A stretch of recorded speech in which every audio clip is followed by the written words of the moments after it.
The two of you have been married for 28 years, but you don't want to be married. Well, we're here. I mean, it was an accomplishment, but we are concerned because that's accomplishment we believe is over. You don't want to be married anymore, and Mrs. Whitney, I think you are the one who really wants out. You also have 4 adult daughters, all of whom are very concerned and very involved, and they are with us. Oh, look at that. Look what you did. Nice crowd. 3 adult daughters. Hi, girls. Hello, ladies. How are you? And how are you? We're doing very well. You're very beautiful ladies. Your parents do good work.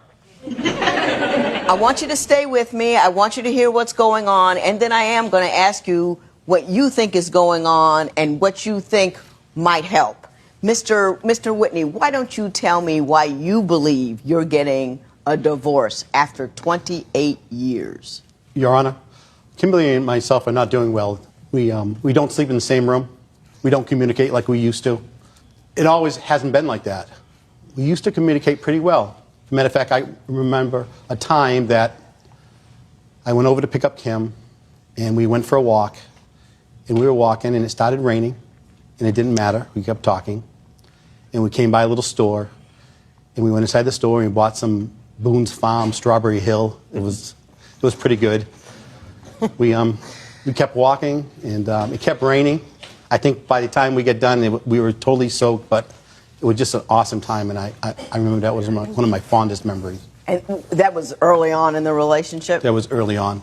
When did things start to go south? I personally believe that the things went south about 11 years ago. 11 years ago, I made a choice that affected my whole family. This choice brought us to the West Coast. We originally are from Massachusetts. I worked at a major company. They had a job offering to come to the West Coast. I had gone through I was having some medical issues, and shoveling snow became a problem for me. So I made a decision. It wasn't anything that I thought were wrong at the time. I thought it was the best choice for the family. It was financially benefit. Since then, we lost the ability to have family functions together because not all my children came with me. They all ended up going their own ways. We no longer had Christmas and Thanksgiving together. And then I believe me and Kimberly started having issues. I'm going to say this, and I'm just going to leave it out there. I'm going to let it hang in the air for a minute, and then I want to talk to Kimberly because she's already upset and hurt. But you said twice, I made a decision. And the decision was to move you and your wife across country. That's a we decision. And when you say I make a decision, I believe that's true, that you made a decision.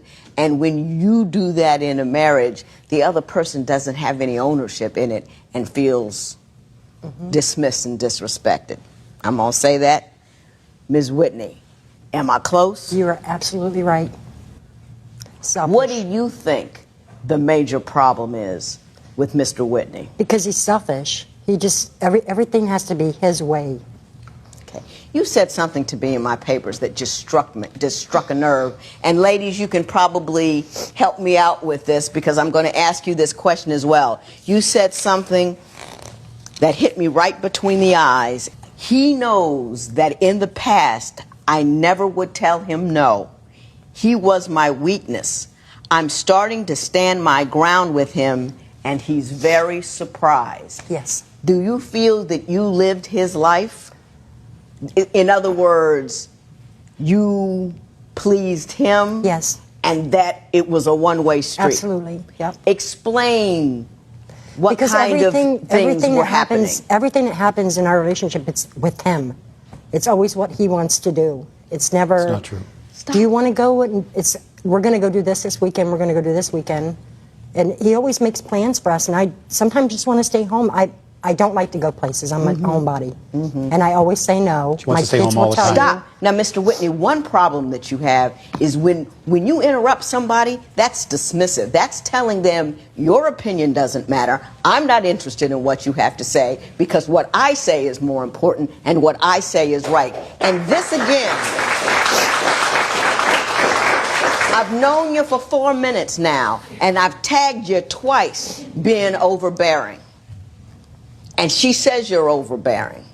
Ladies, what say you? He's very opinionated and boisterous. So I wouldn't necessarily say he's just overbearing, but he does have a way of making plans for everybody. Yeah. Sarah, what do you think's going on here? Why do you think there's a problem? I don't know what my mom is independent. Like, she's her own person now, and she does stand up to my father, and my father does. It's like, whoa, what is happening? I just think it's very different for them because it was always been the opposite way. Gotcha. Mr. Whitney, did you hear any of that? I did. What did you hear?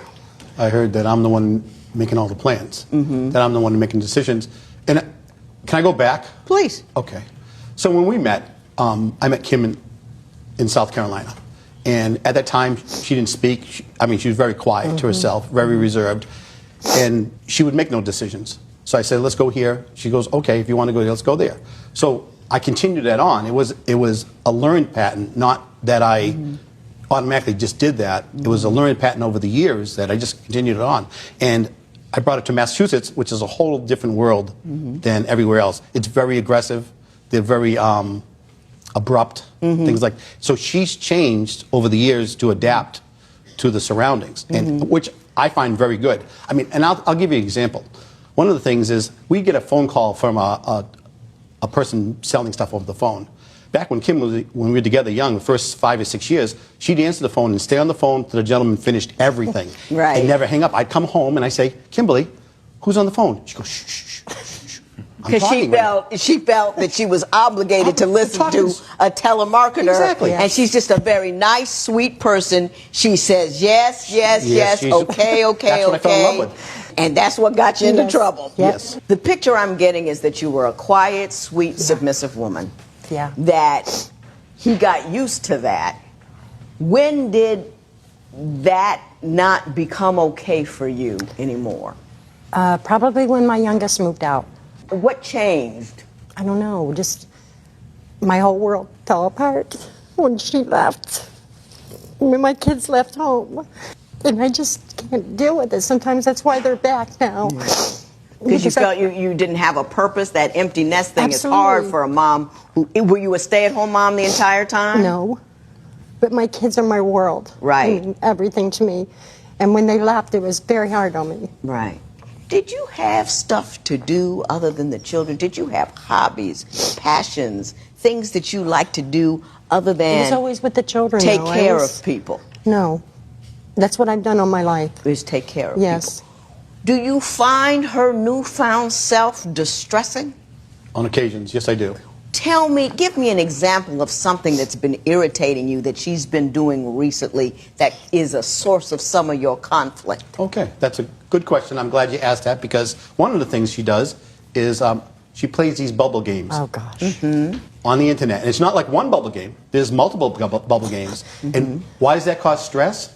Well, I'll be holding the baby, one of the grandchildren. A grandbaby, okay. Right, and she's on the bubble game, and someone rings the doorbell. And I'll be sitting there with the baby, and I'll say to her, are you going to get the door? She goes, why don't you get it? I'm almost done with this. I'm not saying I can't get the door. I'll go get the door. It's just that this happens over and over again. Well, how much time does she spend with the bubble game? Oh, my goodness. More time than she I spends only with got me. 5 choice times. I only have 5 bubble times, so it can't be that long. 5 bubble games? Yeah, it takes 20 minutes because then I run out of 20 bubbles. minutes each game? Because you're telling me you're not on the bubble game 3 hours a day. No. So it's just that. only when I come home you Ask play him the about bubble his game. magic games. Ask him about that. What about the magic game? I play Magic. I do play Magic. It's a game that we do, and if she doesn't want me to play, that's fine. And That's not how much time a day do you spend on your magic game? Oh, it's on the weekends usually. Oh, come on. Before it used to be WoW. He played WoW. I did do that a lot. And that was for years. For years. I swear to Right. goodness I could never get this man's attention for nothing. Nothing. And now she's on the bubble game. And I only have 5 bubbles. Did you see what I'm saying? Oh, I know. You only have 5 lives. Yeah, I bubble. exactly. Yeah, because it's very calming. Blip, blip, blip, blip, blip, blip, Yeah. blip, blip, This blip. one. But I only do it on my computer. I don't do it on my And she phone. only has 5 before she runs out, and then it's Absolutely. 24 hours before she can You do play the another bubble one. game? Absolutely. Oh, my goodness.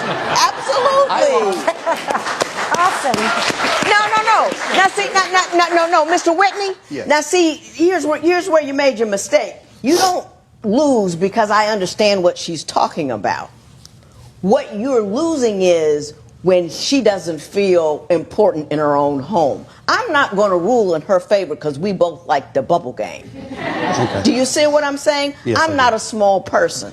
I don't think she's a small person, and I don't think you're a small person.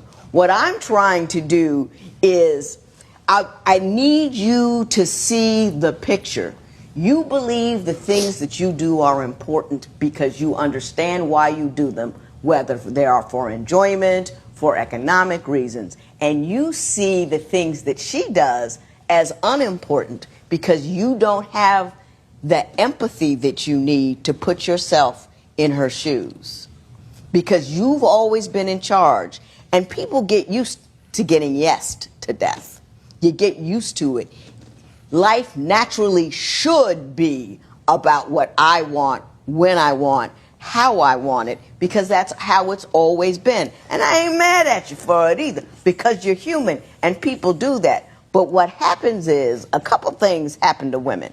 One, the kids go and they find themselves looking for themselves. Mm-hmm. And sometimes they find pieces of themselves that weren't submissive to you, and it bothers you.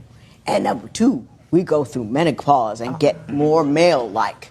We get more like you are because we've got more testosterone estrogen ratio starts to mimic yours a little bit, and then you get a taste of your own medicine and you think it doesn't taste good. Mrs. Whitney, I want you to tell me what he can do to make you happy enough in your relationship to stay. I want him to be more caring like he used to be. What doesn't he do now that you wish he would do again? Because you have to be specific. More caring is a very vague thing. He's caring for you when he makes money. He's caring for you when he locks the door. No, I know that. You need to tell him exactly what you're looking for. I want him to start including it as a we, not an I want to go here or I want to go there. It's talk to me. You know what I mean? When we're going to go places, it's like it's where he wants to go. It's never where I want to go. Mm-hmm. And if it is where I want to go, it's like, well, did you have fun? I'm like, yeah, I had a really good time. He's like, oh, okay, well, I didn't. Do you do that? I don't think so. Yeah, you do. So, over the years, she doesn't want to go anywhere. I don't. So I have to trick her into going He places. does. Mm-hmm. And what I mean by this, I'll give you an example. So I wanted to go to Canada. If I said to her, I want to go to Canada, she'd automatically say no. No. This is a no. And even if she does say yes, a week before, a couple days before, she'll change her mind and say, I don't want to do it. So this is how I tricked her. She loves to go to Vermont. No, So I wanted to waited go till to late at Vermont. night, like 9 o'clock, because I knew she'd be sleeping by the time we did get to Canada. And I says, Yeah, he did. He went there. I said, we're going to Yep. Vermont. So we drove, and about 3 o'clock in the morning, she woke up. We were In on Canada. on the Canada line. I did. She said, is that the Canadian border? And I said, yes, it was. No, it said, welcome to Canada. And I said, Christina, I think your dad's a good guy. You think your dad's a good guy, don't you? Yeah, I do. What do you think he needs to do to make your mom a little happier? My mom is like, she's always been the type of person to try and please people and help people out. So I think that's kind of how she is with my dad. Like, she just wants to see him happy and she'll sacrifice her own happiness for that. And I think that it needs to be more about both of them being happy instead of just my dad being happy. How many times have you taken her to Vermont? we drove from Vermont to We get to didn't Canada. even drive through No, it. but have you ever taken her to Vermont? No. No. Now, see there?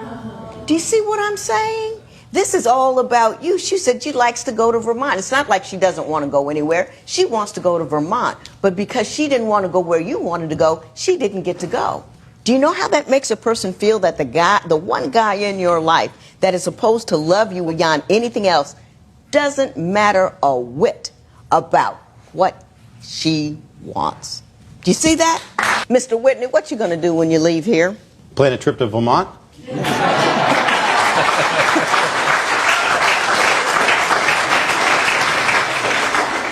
I think you're a great guy. He is a great guy. And I think you're one of these women who, and I know a lot of them, I used to be that chick myself, I would give the guy a false okay. okay, Yeah. okay. Or sometimes I would say, okay. Yeah. And you know what? He heard okay. Yeah, exactly. He didn't read the dejected eyes. He didn't, none of that. Because men hear what you say and the rest of it kind of go, woohoo. You have to be your own best advocate.